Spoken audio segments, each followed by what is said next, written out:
কি করছেনটা কি আপু আপনি? বাড়ির সবাই দেখলে কি ভাববে খেয়াল আছে?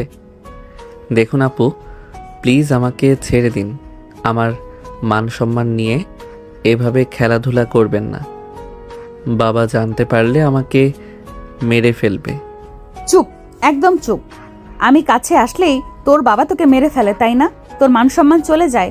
আর অন্যান্য মেয়েরা যখন তোর সাথে ঢলাঢুলি করে তখন খুব ভালো লাগে, খুব মজা পাস, তাই না? তখন বাবাও মারে না, মান সম্মানও যায় না। কী সব যা তা বলছেন আপনি? দেখুন আপু, আপনার এখন মাথা ঠিক নেই। আপনি এখন যান প্লিজ। আপনার মাথা ঠান্ডা হোক, তারপরে আমরা কথা বলবো। প্লিজ আপু। চুপ, একদম চুপ। সারাদিন আপু আপু করে কানের পোকা নাড়িয়ে দিচ্ছিস। এই, তোকে আমি নিষেধ করিনি আমাকে আপু ডাকতে? দেখুন আপু, আপনি আমার সিনিয়র বড় আপু, সো সেখানে আপনাকে আমি আপু ডাকবো না তো কি ডাকবো? প্লিজ আমাকে ছেড়ে দিন। দেখুন কাকা আসছে এদিকে। কাকা যদি দেখতে পারে তাহলে কিন্তু বাবাকে বলে দেবে, আর বাবাকে বললে বাবা আমাকে মেরে ফেলবে। প্লিজ আপু আমাকে ছেড়ে দিন। ইমনের হুট করে বলা কথাটি শুনে নীলা ইমনের ইশারা করা দিকে তাকিয়ে দেখে কেউ আসছে না। এমন সময় হুট করে ইমন নীলার হাত থেকে ছাড়া নিয়ে দৌড়ে সেখান থেকে পালায় এবং যাওয়ার সময় একবার নীলার দিকে তাকালে নীলা উচ্চ স্বরে রেগে ইমনকে বলে, ইমনের বাচ্চা ইমন, আর একবার যদি তোরে আমি পাই তো তোরে আমি দেখিস কি করি। আমাকে মিথ্যা বলা, তাই না? তোরে খালি একবার হাতের কাছে পাই। নীলা বলছিল আর ইমন দৌড়ে সেখান থেকে পালিয়ে যাচ্ছিল, যেন সে সেখান থেকে যেতে পারলেই বেঁচে যায়। আর এদিকে নীলা রাগে গজগজ করতে করতে সেখান থেকে চলে যায়। যাওয়ার সময় হুট করে সত্যি সত্যি নীলার বাবার সাথে দেখা হয়ে যায়।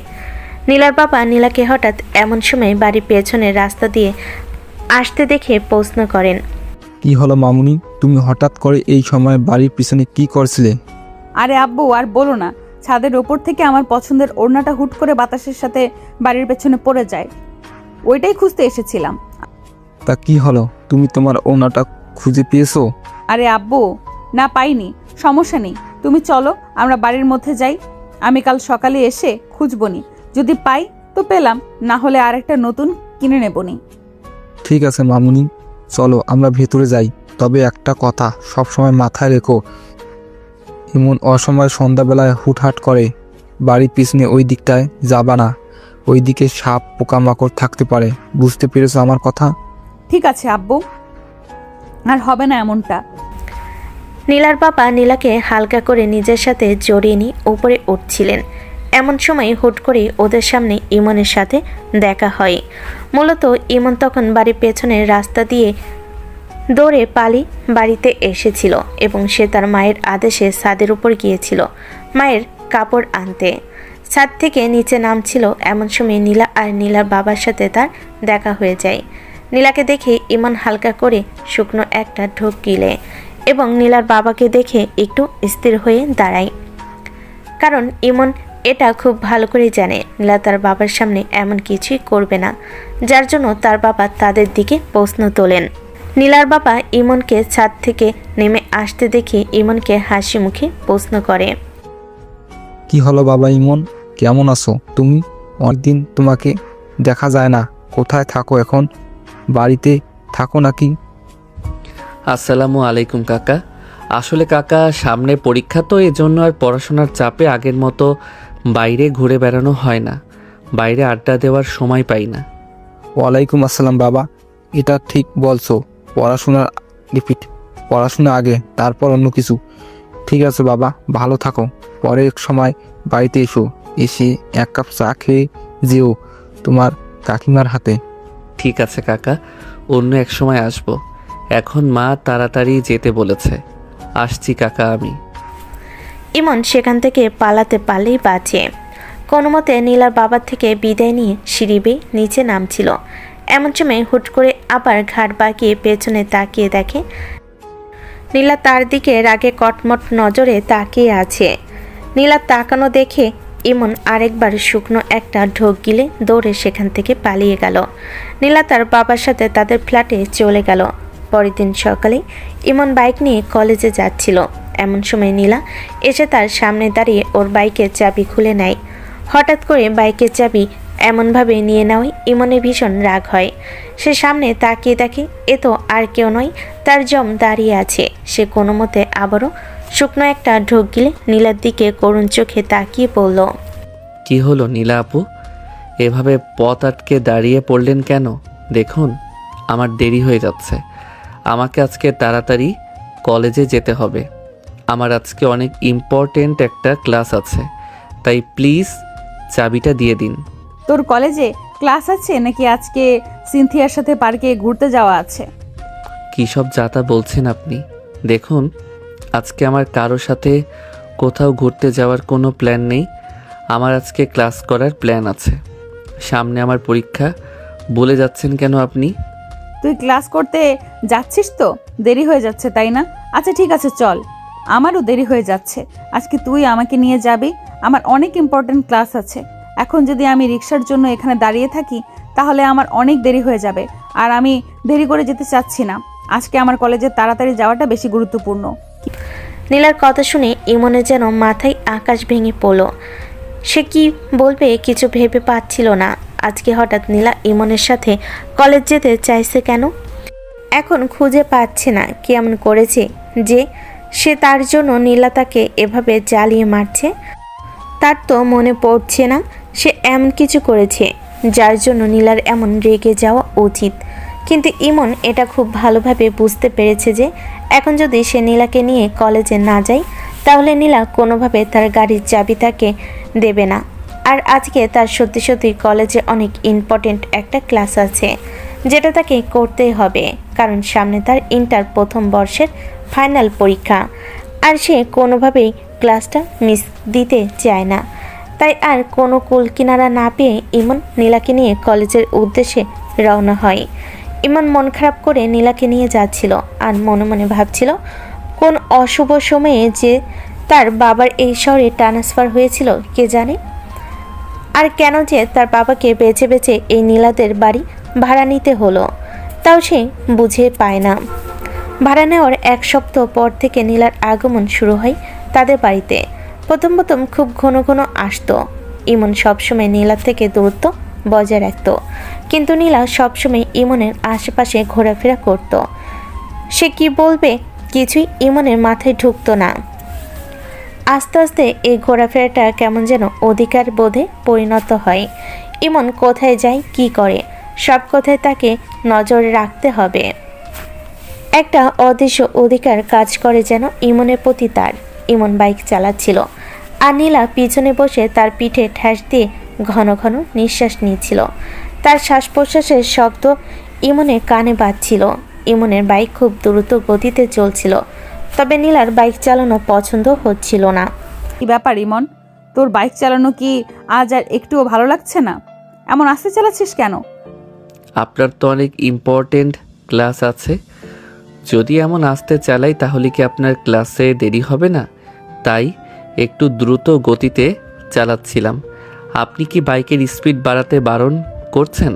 আরে আমি বাইকের স্পিড বাড়াতে বারণ করছি না, তবে তুই এত স্পিডে বাইক চালাচ্ছিস যে আমার পেছনে বসে থাকতেও ভয় লাগছে। তুই কি জানিস না আমি স্পিডকে ভয় পাই? আপনি স্পিডকে ভয় পান, অথচ আমার সঙ্গে সব সময় রেসিং করেন, এখন আবার স্পিডকে ভয় পাচ্ছেন? আজব তো, আপনার মাথায় কি চলছে কিছুই বুঝি না আমি। তোকে আমার মাথায় কি চলছে সেটা জানতে হবে না, তুই শুধু তোর বাইকের স্পিড কমা। আমার ভয় লাগছে, শুনতে পাচ্ছিস না? আরে বাবা ঠিক আছে, কমিয়ে দিলাম। ইমন বাইকের স্পিড কমিয়ে দিল। এখন বাইকের স্পিড অনেক কম ছিল। এখন আর নীলার ভয় লাগছিল না। সে বাইকের স্পিড কমাতে বলল, আবার একটা নতুন সমস্যা শুরু করলো। কি ব্যাপার, এখন আবার এইভাবে আস্তে আস্তে চালাচ্ছিস কেন? এভাবে আস্তে আস্তে চালালে তো আমাদের কলেজে পৌঁছতে সন্ধ্যা হয়ে যাবে, আমার ইম্পর্টেন্ট ক্লাসটা মিস হয়ে যাবে। তোর কি আমার ইম্পর্টেন্ট ক্লাসটা মিস করানোর ইচ্ছা? আজব তো, আপনি একবার বলছেন স্পিড কমাতে, একবার বলছেন স্পিড বাড়াতে। আপনার মাথায় কি চলছে কিছুই আমি বুঝতে পারছি না। আমার মাথায় কি চলছে সেটা জানতে হবে না তোকে, তুই শুধু বাইকটা মিডিয়াম স্পিডে চালা, যেন আমাদের কলেজেও যেতে পারি, আবার আমার ভয়ও না লাগে। আমার কপাল। আচ্ছা ঠিক আছে। ইমন বাইকের স্পিড আরেকটু বাড়িয়ে দিল। নীলা এবার সন্তুষ্ট হয়ে বলল, এবার ঠিক আছে, এখন চল। ইমন আর নীলার কলেজ এক না হলেও তাদের পথটা এক ছিল, যার কারণে দুজনেই একই পথে যাচ্ছিল। ইমনের কলেজ আগে, তারপর নীলার কলেজ। ইমন তার কলেজের কাছাকাছি চলে এসেছিল। ইমন বাইক থামিয়ে নীলার দিকে তাকিয়ে বলল, এই তো আপনার কলেজ চলে এসেছে, এখন আপনি নামুন। আমার কলেজ এসেছে? আচ্ছা তাহলে তুই আমার সাথে ভেতরে চল, আমাকে আমার ক্লাসরুমে পৌঁছে দিয়ে আসবি। আজব তো, আমি কেন আপনার ক্লাসরুমে আপনাকে পৌঁছে দেব? আপনি একা যেতে পারছেন না? দেখুন আমারও ক্লাস আছে, আমার দেরি হচ্ছে। আরে বাবা, শুধু তো একবার পৌঁছে দিবি, তাতে কি হবে? আমার ক্লাসরুমটা অনেক ভেতরে, একা যেতে ইচ্ছে করছে না। না, আমি আপনাকে ক্লাসরুমে পৌঁছে দিতে পারবো না, আমার ক্লাস আছে, আপনি নিজে যান। আমাকে পৌঁছে দিতে পারবি না? ঠিক আছে, তাহলে তোর বাইকের চাবিটা দে, আমি এটা আমার সাথে নিয়ে যাব। তুই ক্লাস শেষ করে আমার কাছ থেকে চাবি নিয়ে যাবি। কি বলছেন আপনি? আপনি আমার বাইকের চাবি নিয়ে যাবেন? আর আমি কি দিয়ে বাড়িতে যাব? সেটা তুই জানিস, তুই আমাকে পৌঁছে দিলেই তো আর এই সমস্যাটা হবে না। দেখ, আমি একটাও ক্লাস মিস করতে চাই না। তোর ক্লাসে যদি একটু দেরি হয় তাতে কিছুই হবে না। আমার ক্লাস শেষ হতে প্রায় দুপুর হয়ে যাবে, তখন আমি আপনার ক্লাস শেষে আপনার জন্য অপেক্ষা করব। হ্যাঁ, কেন? তাতে কি হয়েছে? আমার ক্লাস শেষ হওয়া পর্যন্ত অপেক্ষা করবি? আরে বাবা, কি হলো? আমার জন্য অপেক্ষা করতে তোর কি সমস্যা? দেখুন আপু, আপনার সাথে আমি তর্ক করতে চাই না। আমার ক্লাস আছে, আমাকে যেতে হবে। আপনি যদি আমার বাইকের চাবি না দেন তাহলে আপনি বলুন আমি কি করব? আমি তো চাবি দেবই না। তুই যখন আমার কথা শুনবি না, তখন আমি কেন তোর কথা শুনবো? নীলার এসব কথা শুনে ইমনের ভীষণ রাগ হচ্ছিল। সে রাগে মুখ লাল করে ফেল। নীলা তার এমন রেগে যাওয়া মুখ দেখে খিলখিল করে হেসে উঠল। ইমন রাগে নিজের চুল টেনে ধরল। আপনি হাসছেন? আপনি কি মনে করেন আমি আপনার সাথে এসব খেলা খেলবো? আমার মাথায় একদম রাগ তুলে দেবেন না প্লিজ। চাবিটা দিন, আমাকে যেতে হবে। আমি চাবি দেব যদি তুই আমাকে আমার ক্লাসরুমে পৌঁছে দিয়ে আসিস। ইমন আর কোনো কথা না বলে নীলাকে বাইক থেকে নামিয়ে তার হাত ধরে টেনে নিজের কলেজের দিকে নিয়ে যাচ্ছিল। এই কি করছিস? কোথায় নিয়ে যাচ্ছিস আমাকে? এই দিকে না, আমার কলেজ ওই দিকে। তুই আমার হাতটা ছাড়। কি করছিস? চুপ, একদম চুপ। আর একটাও কথা বলবেন না। আপনার ক্লাসরুমে পৌঁছানোর ইচ্ছা, তাই না? চলুন, আজকে আমি আপনাকে এমন ক্লাসে ঢুকিয়ে দেব যে আপনি আর কোনো দিন কলেজ আসতে চাইবেন না। কি বলছিস এসব? তুই আমার সাথে এমন করছিস কেন? এই আমার হাতটা ছাড়। নীলা কোনো মতে নিজের হাতটা ছাড়িয়ে নিল আর পিছনে ফিরে নীলার দিকে রেগে তাকালো ইমন। ইমনের চোখে জল দেখে নীলা কিছু বলতে যাচ্ছিল, কিন্তু তার বলার আগে ইমন বলে উঠল, আমি আপনাকে সম্মান করি কারণ আপনি আমার সিনিয়র। আমি আপনাকে ভয়ও পাই না, সম্মান করি। আপনি এই সম্মানের মর্যাদা রাখলেন না, বারবার আমাকে অপমান করছেন, সবার সামনে আমাকে ছোট করছেন। আমি এসব আর সহ্য করতে পারছি না। আপনি এমন কেন এমন করেন আমার সাথে? তুই রেগে যাচ্ছিস কেন? আমি তো তোর সাথে একটু মজা করছিলাম। মজা? আমার জীবন নিয়ে আপনি মজা করছেন? আমার পরীক্ষার ঠিক আগে আপনি আমার ক্লাস নষ্ট করছেন। আপনি আর একবারও আমার কলেজে এসে আমাকে জ্বালাবেন না। নীলা আর কিছু বলার সুযোগ পেল না। ইমন রাগ দেখিয়ে তার বাইকের চাবিটা নিয়ে দ্রুত গতিতে বাইক চালিয়ে নিজের কলেজের দিকে রওনা হলো। নীলা ইমনের চলে যাওয়ার দিকে তাকিয়ে থাকলো। নীলা রাগে গজগজ করতে করতে ইমনের চলে যাওয়ার দিকে তাকিয়ে রইল। ইমন যখন তার হাত ধরে টেনে নিয়ে যাচ্ছিল তখন তার রাগ লাগলো।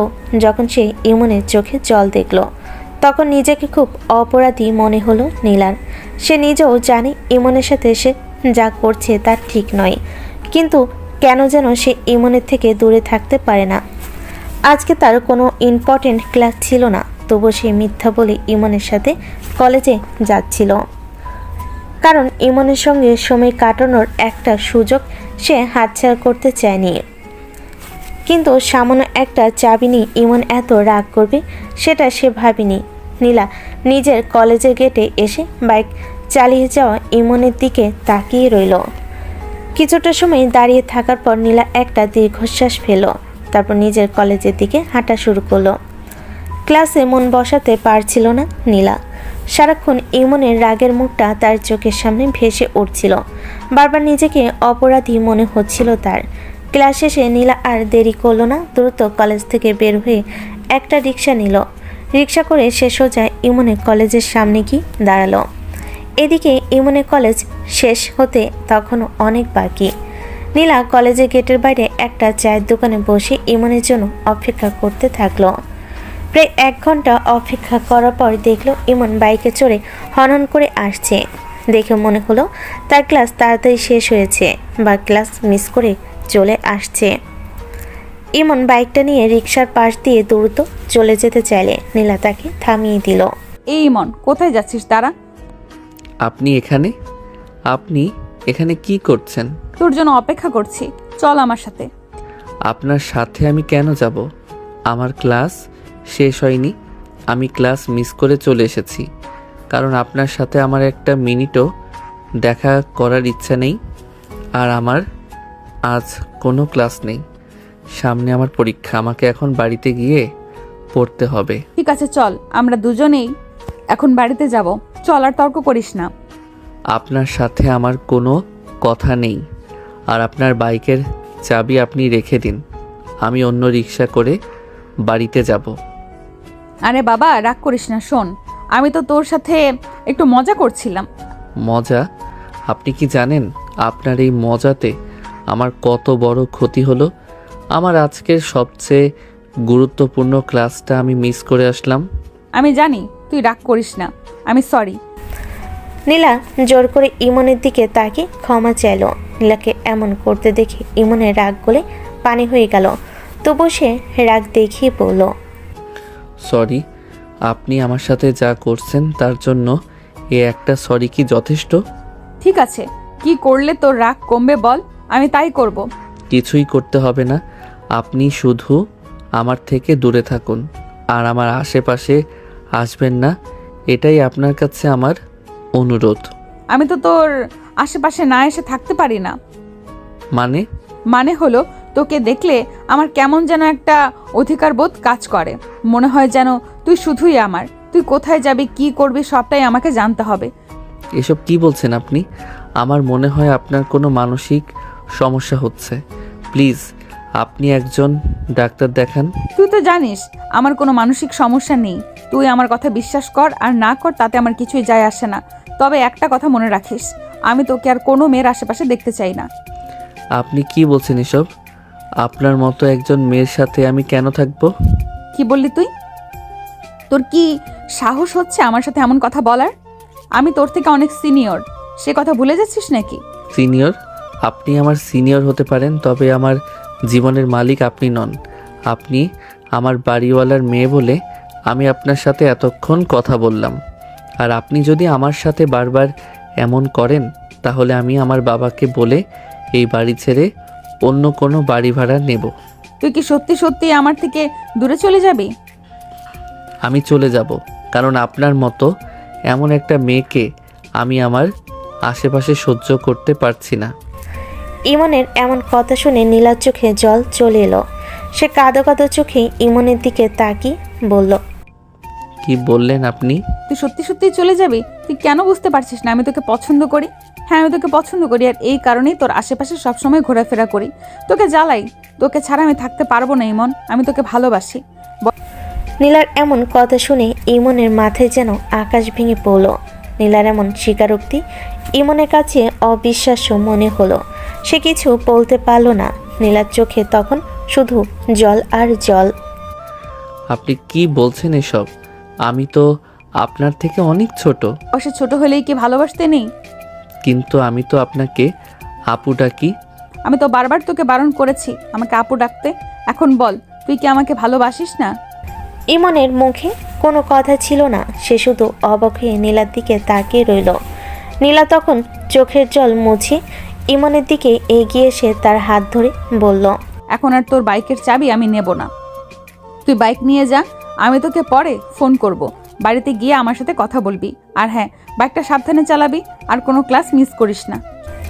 নীলা আর কোনো কথা না বলে ইমনের হাত ছেড়ে দিল এবং উল্টো দিকে হেঁটে চলে গেল। ইমন অবাক দৃষ্টিতে তার চলে যাওয়ার দিকে তাকিয়ে থাকলো। কিছুক্ষণ পর সে ঘোর কাটিয়ে বাইক স্টার্ট দিয়ে বাড়ির পথে রওনা দিল। দিন গড়িয়ে রাত নামলো। ইমনের মনটা সারাদিন থমথমে হয়েছিল। নীলার বলা ভালোবাসার কথাগুলো বারবার তার কানে বাজছিল, কিন্তু সে বিশ্বাস করতে পারছিল না এই মেয়েটি তাকে সারাক্ষণ জ্বালাতন করে, তার ক্লাসের ক্ষতি করে, আর আজ বলছে তাকে ভালোবাসে। ইমন এসব চিন্তা ঝেড়ে ফেলতে চাইছিল। সন্ধ্যাবেলা সে ছাদে এলো একটু মুক্ত বাতাসে মন হালকা করতে। ছাদের উপর এসে ইমন দেখল চমৎকার রাত। আকাশে থালার মতো চাঁদ উঠেছে, তারাগুলো মিটিমিটি জ্বলছে। ইমন রেলিংয়ের কাছে গিয়ে আকাশের দিকে তাকিয়ে চুপচাপ দাঁড়িয়ে রইল। তার মন খারাপ হলে এই নীরবতা তাকে কিছুটা শান্তি দিচ্ছিল। হঠাৎ পায়ের মৃদু শব্দের আওয়াজ হলো। ইমন ঘুরে তাকালো এবং দেখল নীলা। একগাল হাসি নিয়ে সে তার দিকে এগিয়ে আসছে। নীলাকে দেখে ইমনের মনের ভেতর জমে থাকায় বিরক্তি আর রাগ আবার জেগে উঠল। কি ব্যাপার ইমন, একা একা এখানে দাঁড়িয়ে কি ভাবছিস? আর এত সুন্দর চাঁদ উঠেছে, দেখছিস না? ইমন কোনো উত্তর না দিয়ে আবার আকাশের দিকে মনোযোগ দিল। সে নীলার উপস্থিতি সম্পূর্ণ এড়িয়ে যেতে চাইল। কি হলো, কথা বলছিস না কেন? সকালের কথা নিয়ে এখনো রাগ করে আছিস? আমি তো বললাম আমি সরি। চল না ওসব ভুলে যাই।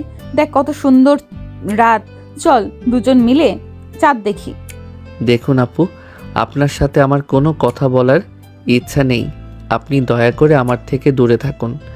আমি একটু শান্তিতে একা থাকতে চাই। দূরে থাকবো কেন? আমি তোর থেকে দূরে থাকতে পারি না। তুই কি বুঝতে পারছিস না আমি তোকে কতটা ভালোবাসি? তুই আমার জীবনে আসার পর থেকে সব কিছু যেন কেমন বদলে গেছে। আমি সব সময় তোর কথা ভাবি। ব্যাস, অনেক হয়েছে। এসব নাটক বন্ধ করুন তো। আপনি ভালোবাসেন না অন্য কিছু করেন, সেটা আমার জানার কোনো দরকার নেই। আর শুনুন, আপনার এই ভালোবাসা, অধিকার বোধ, এসবের কোনো মূল্য আমার কাছে নেই। আপনি আমার সিনিয়র, আমার বাড়িওয়ালার মেয়ে, সেই হিসেবে আমি আপনাকে সম্মান করতে রাজি আছি, কিন্তু এর বেশি কিছু নয়। কেন বুঝতে পারছিস না? তুই সত্যি আমার প্রতি কোনো আকর্ষণ অনুভব করিস না? অন্তত একবার আমার চোখের দিকে তাকিয়ে বল তুই আমাকে ভালোবাসিস না। আপনি আমার কাছাকাছি আসার চেষ্টা করবেন না। আপনার এসব আচরণ দেখলে আমার ঘৃণা হয়।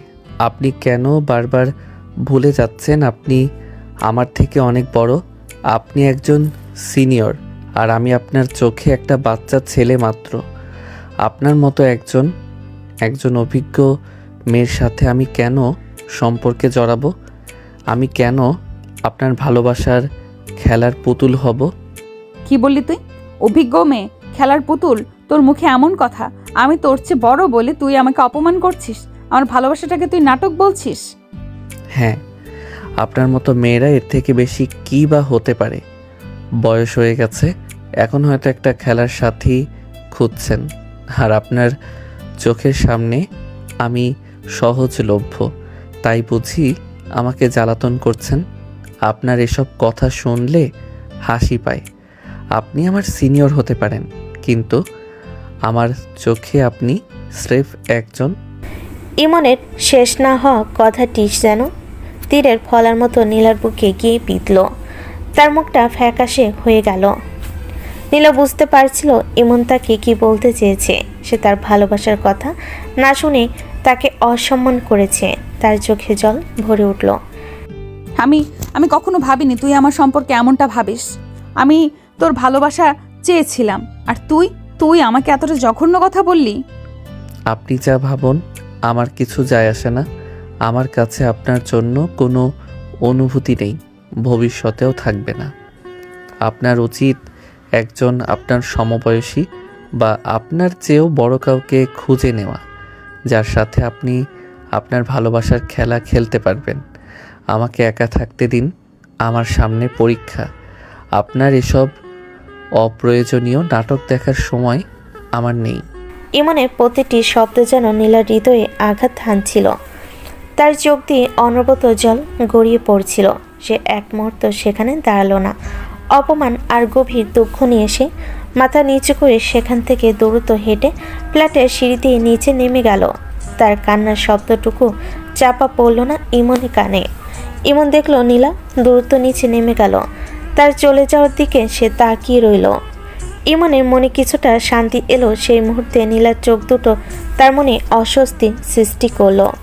সে নিজেকে বোঝালো এটাই ঠিক ছিল, এই সম্পর্কটা আর জীবনে আসতে দেওয়া যাবে না।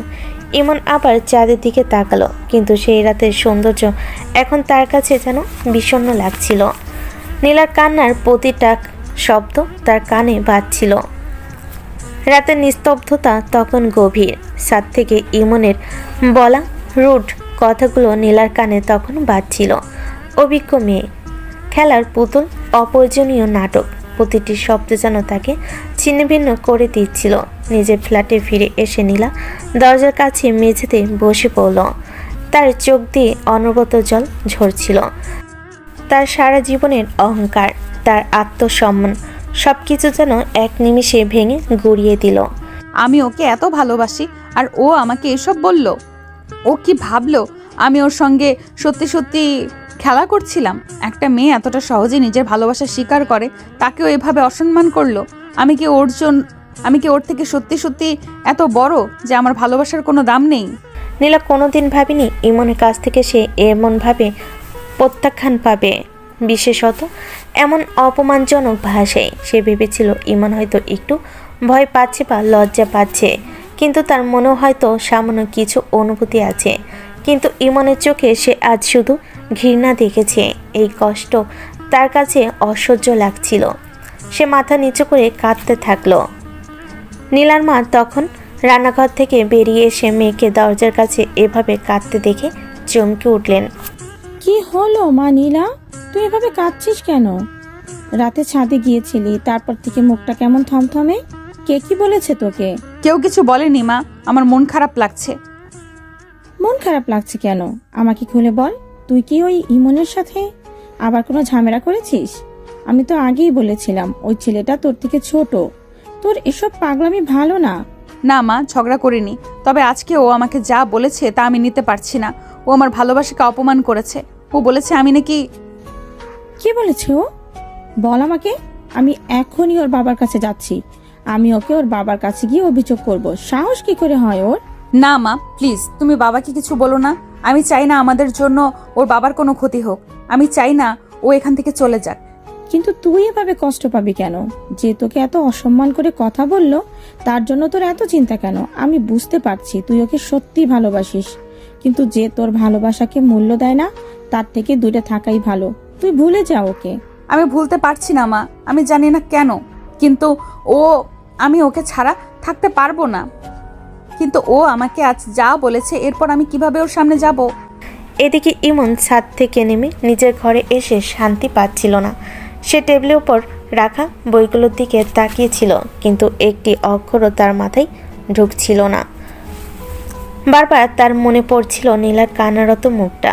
সে আগে মাথায় যে কথাগুলো বলেছিল সেগুলো তার নিজের কাছেও এখন অতিরিক্ত রুড মনে হচ্ছিল। আমি কি করলাম এটা? রাগটা আমার মাথায় এমন চেপে বসেছিল যে আমি একটা মেয়েকে এত খারাপ কথা বলে দিলাম। অভিজ্ঞ মেয়ে, খেলার পুতুল, কথাগুলো বড্ড বেশি অসম্মানজনক ছিল। সে যাই করুক না কেন, আমার এভাবে বলা উচিত হয়নি। সে আমার সিনিয়র। নীলার প্রতি ইমনের যতই বিরক্ত থাকুক, তার চোখে জল দেখে ইমনের ভেতরটা মোচড় দিয়ে উঠেছিল। বুঝতে পারছিল নীলার অনুভূতি হয়তো সত্যি গভীর ছিল। হয়তো সে সত্যি তাকে পছন্দ করে, শুধু তার প্রকাশের ভঙ্গিটা ভুল। কিন্তু তার পছন্দের প্রতিদান না দিলে এ অপমান করাটা ঠিক হয়নি। ইমন চেয়ার ছেড়ে উঠে দাঁড়ালো। সে ভাবলো একবার গিয়ে নীলা আপুকে সরি বলে আসবে, অন্তত তার এই অভদ্র ব্যবহারের জন্য ক্ষমা চেয়ে আসবে। কিন্তু পরক্ষণে এসে দ্বিধায় পড়ল। এখন যদি আমি যাই, সে হয়তো ভাববে আমি দুর্বল হয়ে গেছি। সে আবার আমার কাছাকাছি আসার চেষ্টা করবে। আর একবার যদি আমি তাকে প্রশ্রয় দেই, তবে হয়তো আমার পড়াশোনা, আমার জীবন সব কিছুই ওর জন্য নষ্ট হয়ে যাবে। আমাকে শক্ত থাকতে হবে।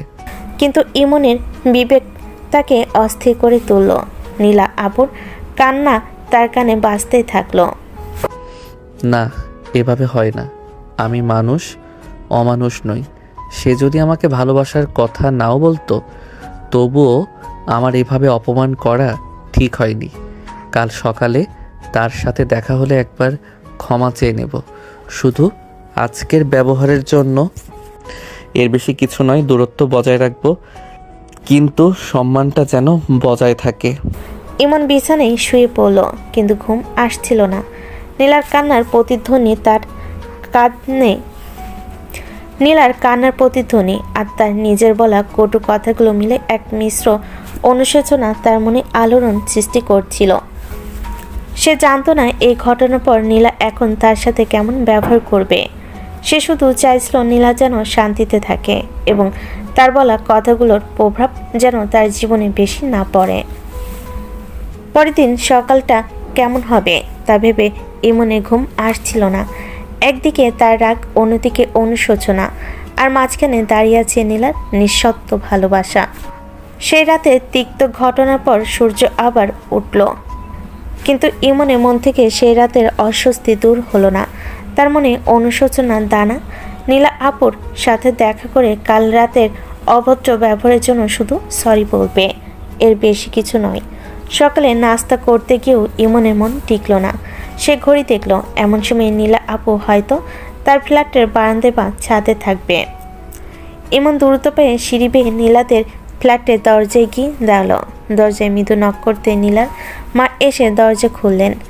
নীলার মাকে দেখেই ইমনের বুকের ভেতরটা ধড়াস করে উঠল। গতকাল রাতে নীলার কান্নার কারণ যে সে, এটা নীলার মা জেনেও যেতে পারেন। আসসালামু আলাইকুম কাকিমা, কেমন আছেন? মুখের হাসিটা স্বাভাবিক রাখার চেষ্টা করলো, কিন্তু তার চোখে ছিল শুকনো এবং শীতল। ওয়ালাইকুম আসসালাম বাবা। হ্যাঁ, ভালো আছি। তুমি কেমন আছো? কিছু দরকার ছিল? না কাকিমা, আসলে আসলে নীলা আপু কি আছেন? মানে একটু দরকার ছিল। নীলা এখন বাড়িতে নেই। বাড়িতে নেই? এই সকালে কোথায় গিয়েছেন কাকিমা? কলেজে? না, কলেজও যায়নি। ও কদিনের জন্য বাইরে গিয়েছে। বাইরে গিয়েছেন মানে কোথায় হঠাৎ করে? হ্যাঁ, হঠাৎ করে গিয়েছে। ওর এক মামার বাড়ি আছে, সেখানে গিয়েছে। কিছুদিনের মধ্যেই ফিরে আসবে। নীলার মার চোখের দিকে তাকানোর সাহস করলো, কিন্তু কাকিমা চোখ সরিয়ে নিলেন। আমি তো জানতাম না। কবে গেলেন? সকালে? কাল রাতেই ও চলে গেছে। আর শোনো বাবা, ও যাওয়ার আগে আমাকে কড়াভাবে বলে গেছে যেন ওর খবর কাউকে না জানাই, বিশেষ করে আমাকে। তাই তো কাকিমা? তোমরা দুজন কি করেছো, কেন করেছো আমি জানি না, তবে আমার মেয়েটা কাল রাতে খুব কেঁদেছে, খুব আঘাত পেয়েছে। ও এখন একটু একা থাকতে চেয়েছে, তাই আমি কিছু বলতে পারবো না। তুমি কিছু মনে করো না বাবা। নীলার মায়ের কথা শুনে ইমনের অনুশোচনার বহুগুণ বেড়ে গেল। তার মনে হলো তার রুড কথাগুলো নীলাকে এতটাই কষ্ট দিয়েছে যে সে বাড়ি ছেড়ে চলে যেতে বাধ্য হয়েছে। কাকিমা, আমি আসলে কাল রাতে রাগের মাথায় কিছু কথা বলে ফেলেছিলাম। আমি খুবই দুঃখিত। আমি শুধু একবার জানতে চাইছি ও কখন ফিরবে। ওর সাথে আমার একটু কথা বলা দরকার। বাবা, নীলা যখন ফিরবে তখন ফিরবে। এর আগে আমি তোমাকে কিচ্ছুই বলতে পারবো না। আমি চাই ও এখন শান্তিতে থাকুক। তুমি তোমার পড়াশোনায় মন দাও। তুমি যাও বাবা। নীলার মা আর কোনোদিন বলার সুযোগ না দিয়ে দরজা বন্ধ করে দিলেন। ইমন কিছুক্ষণ দরজার সামনে দাঁড়িয়ে রইল। সে বুঝতে পারল নীলার মা তাকে পুরোপুরি এড়িয়ে যাচ্ছে এবং নীলার ঠিকানা বা ফেরার সময় সম্পর্কে কোনো তথ্যই দেবেন না। ইমন হতাশ হয়ে নিজের ফ্ল্যাটে ফিরে গেল। তার মনটা আরও খারাপ হয়ে গেল। নীলার জন্য চিন্তা হতে লাগলো। এত রেগে গিয়েছিল যে বাড়ি ছেড়েই চলে গেল। আমার ওর সাথে এমন ব্যবহার করা উচিত হয়নি। কিন্তু এখন আমি কি করব? কোথায় গেলে ওকে খুঁজে পাবো? পরে কয়েকটা দিন ইমনের কাছে অসহনীয় লাগছে সব কিছু। তার মন কোনো কিছুতেই বসছিল না। সে বারবার ছাদের উপর যেত, নীলা হয়তো সেখানে আছে ভেবে। সে বাইক নিয়ে কলেজে যাওয়ার সময় নীলাদের গেটের দিকে তাকিয়ে থাকতো, যদি নীলাকে দেখতে পায়। কিন্তু নীলা কোথাও নেই। ইমন প্রতিদিন বিকেলে নীলার বাবার সাথে দেখা করত এবং কুশল বিনিময় করার ফাঁকে নীলার খবর নেওয়ার চেষ্টা করত। কাকা, নীলা আপু কবে ফিরবেন? অনেক দিন তো হয়ে গেল। আর কাকিমাও কিছু বলছেন না? আরে বাবা, ওর মামার বাড়ি থেকে ফিরতে একটু দেরি হবে। ওদের ওখানে একটা পারিবারিক অনুষ্ঠান চলছে তো তাই। হ্যাঁ, ওর মাও একটু চাপা স্বভাবের তো, তাই কিছু বলতে চায় না। চিন্তা করো না, ফিরে আসবে হয়তো, আরও 2-1 দিন লাগবে। নীলার বাবা যেন কথাটা এড়িয়ে গেলেন। ইমনে মনে হলো নীলার বাবাও হয়তো সত্যিটা জানেন না, জানাতে চাইছেন না। ইমনে বুঝতে অসুবিধা হলো না যে নীলার বাবা মা দুজনেই এই বিষয়ে পুরোপুরি নীরবতা বজায় রাখছে। ইমন তার বন্ধুদের কাছে নীলার খোঁজ নেওয়ার চেষ্টা করছিল, কিন্তু নীলার বন্ধুরাও কেউ তার কোনো সন্ধান দিতে পারল না। যেন নীলা হঠাৎ করেই এ শহর থেকে উধাও হয়ে গেছে, তখনও ফেরেনি। ইমনের অনুশোচনা এখন গভীর উদ্বেগে পরিণত হয়েছে। সে রাতে ঠিকমতো ঘুমাতে পারছিল না যতক্ষণ নীলার কথা ভাবল। সে অনুভব করলো তার জীবনে নীলার উপস্থিতি হয়তো বিরক্তির কারণ ছিল, কিন্তু তার অনুপস্থিতিটা যেন আরও বেশি কষ্টের। সে বুঝতে পারল কেন একজন সিনিয়র মেয়ে জন্য তার এতটা খারাপ লাগছে। কি অদ্ভুত, যাকে আমি আমার জীবনে চাই না সে চলে যাওয়ায় আমার এত অস্থিরতা কেন? আমি কি সত্যি ওকে কিছু বলিনি যা ওর প্রাপ্য ছিল না? কোথায় গেল মেয়েটা? আর এভাবে না জানিয়ে চলে গেল। ইমনের অস্থিরতা বাড়ল। সে আক্ষেপ করছিল শুধু একটিবার নীলার দেখা পাওয়ার। দিন মাস বছর গড়িয়ে যায়। সে রাতে নীলা চলে যাওয়ার পর ইমনের জীবনে প্রায় 1 বছর পার হয়ে গেল। এই 1 বছর ইমনের কাছে ছিল এক অন্তহীন অপেক্ষা আর নীরব অনুশোচনার অপেক্ষা আর নীরব অনুশোচনার কালো। এসএসসি পরীক্ষার চাপ থাকলেও তার মন থেকে নীলার স্মৃতি এক মুহূর্তের জন্য সরেনি। ইমন প্রতিদিন সকালে নদীদের বাসার দিকে তাকিয়ে থাকত। ছাদে উঠলে প্রতি কোণে চোখ বোলাতে বোলাতে তার কাজে ইদানিং মনে হতো নীলা সেই পাগলামি, সেই জোর, সেই অধিকার খাটানো এবং তার অত্যাচার ছিল না। আসলে সে নিজেকে মনে হতো অত্যাচার অভ্যস্ত হয়ে গিয়েছে। কৃত্যের দিনে ইমন বুঝতে পারে সে নীলাকে কতটা ভালোবাসে, প্রচণ্ড রকমের ভালোবাসে। কিন্তু নীলাকে তার ভালোবাসার কথা বলার কোনো সুযোগই তার হলো না। প্রতিবারই যখন সে নীলার খবর নিতে যেত, নীলার বাবা মা ঠিক একই কথা বলতেন। ও এখনো ফেরেনি বাবা, ওর মামার বাড়িতে আছে। ও আমাদের বারণ করে গেছে কাউকে ওর খবর না দিতে। কাকা, প্লিজ একবার অন্তত বলুন ও কেমন আছে। আমার সাথে দেখা না হলেও শুধু একবার বলুন ও ভালো আছে তো। ভালো আছে বাবা, ও ভালো আছে, কিন্তু তুমি ওর খবর নিও না। ও তোমাকে কষ্ট দিয়েছে, তুমি ওকে কষ্ট দিয়েছো। ওর নিজের মতো থাকতে দাও। ইমনের কাছে এটা পরিষ্কার হয়ে গেল যে নীলা হয়তো সত্যি সত্যি তাদের বারণ করে গেছে, বা তারা চান না যে ইমন আর নীলার কাছাকাছি আসুক। দীর্ঘ 1 বছর পর ইমনের বাবার বদলির আদেশ এলো। এবার তাদের ঢাকা শহর ছেড়ে চলে যেতে হবে। পরীক্ষার পাঠ চুকে যাওয়ায় ইমনের আর এখানে থাকার কোনো কারণও রইল না। এই বাড়ি ছেড়ে যাওয়ার আগে ইমনের শেষ ইচ্ছে ছিল শুধু একটাবার নীলার দেখা পাওয়া, তার হাত ধরে ক্ষমা চাওয়া, তাকে বুঝিয়ে বলা যে সে আসলে নীলাকে ভালোবাসে। কিন্তু তার এই ইচ্ছাও অপূর্ণ রয়ে গেল। বিদায়ের আগের দিন ইমন শেষবারের মতো নীলাদের ফ্ল্যাটে গেল। তার চোখে ছিল বিদায়ের বেদনা আর অপূর্ণ ভালোবাসার কষ্ট। কাকা কাকিমা, আজ আমাদের বিদায়, আমাদের বদলি হয়ে গেছে। আমরা কাল ঢাকা চলে যাচ্ছি। সে কি বাবা, এত তাড়াতাড়ি চলে যাচ্ছ? আমরা তো জানতেও পারিনি। এসো ভেতরে এসো, খুব মন খারাপ হচ্ছে শুনে। ইমন ভেতরে প্রবেশ করলো। বিদায়ের ফর্মালিটি মিটছিল, কিন্তু ইমনের মন খুঁজছিল শুধু একটি মুখ। কাকা, যাওয়ার আগে আমি শেষবারের মতো একবার নীলাপুর খবর জানতে চাই। আমার কাকিমাকেও একবার জিজ্ঞেস করুন। আপনারা কি কোনোভাবেই ওর ফোন নম্বর বা ঠিকানা আমাকে দিতে পারেন না? আমার সত্যি তার সাথে একবার কথা বলা দরকার। বাবা ইমন, আমরা জানি তুমি কেন ওর খোঁজ নিচ্ছ, তুমি কেন ক্ষমা চাইতে চাইছো, কিন্তু বিশ্বাস করো, নীলা আমাদের কড়াভাবে নিষেধ করে দিয়েছে। ও বলেছে যদি আমরা তোমার কাছে ওর খবর জানাই তবে ও আর কোনো দিন এ বাড়িতে ফিরবে না। আমরা বাবা মা হয়ে সেটা করতে পারি না। কাকিমা, আমি জানি না আপনাদের কি হয়েছে। আমি জানি না নীলাপু কেন আমাকে এত ঘৃণা করে, কিন্তু বিশ্বাস করুন, 1 বছর ধরে আমি প্রতিটা দিন, প্রতিটা মুহূর্ত ওর জন্য অপেক্ষা করেছি। আমার ভুলটা আমি বুঝতে পেরেছি। আমি ওর কাছে ক্ষমা চাইতে চাই। আমি বুঝতে পেরেছি যে আমি ওকে ভালোবাসি।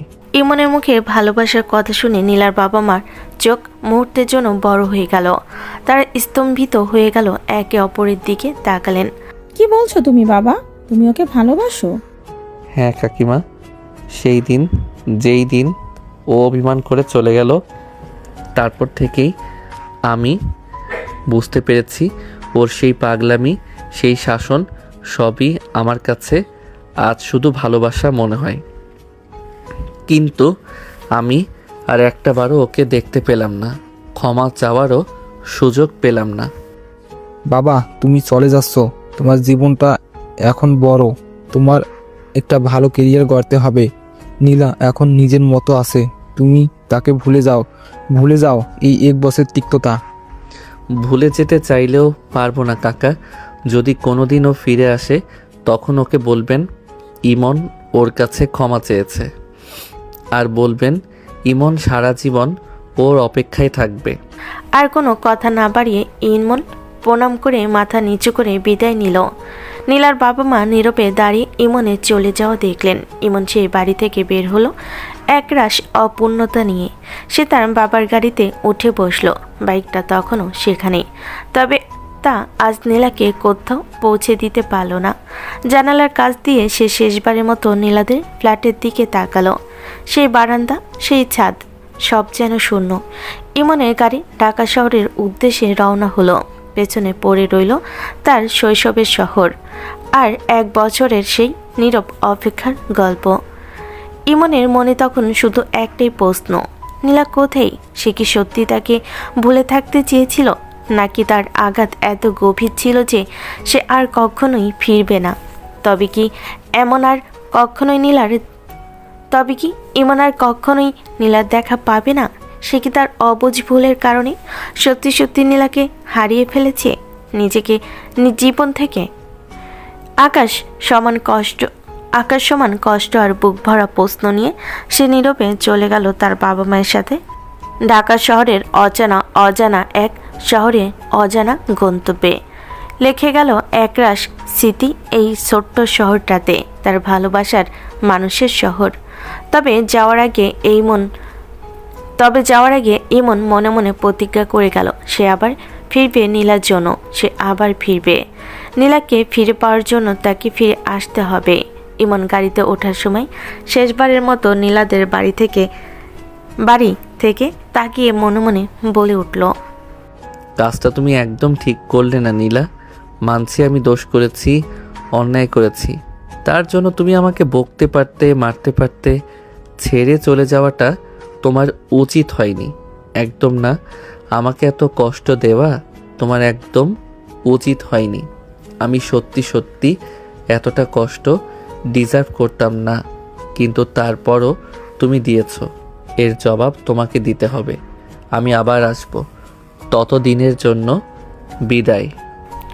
ঢাকা শহরে আসার পর ইমন নিজের পড়াশোনায় পুরোপুরি মন দেয়। তার বাবার ইচ্ছে অনুযায়ী এবং নিজের কঠোর পরিশ্রমে সে জাহাঙ্গীরনগর বিশ্ববিদ্যালয়ে ভর্তির সুযোগ পায়।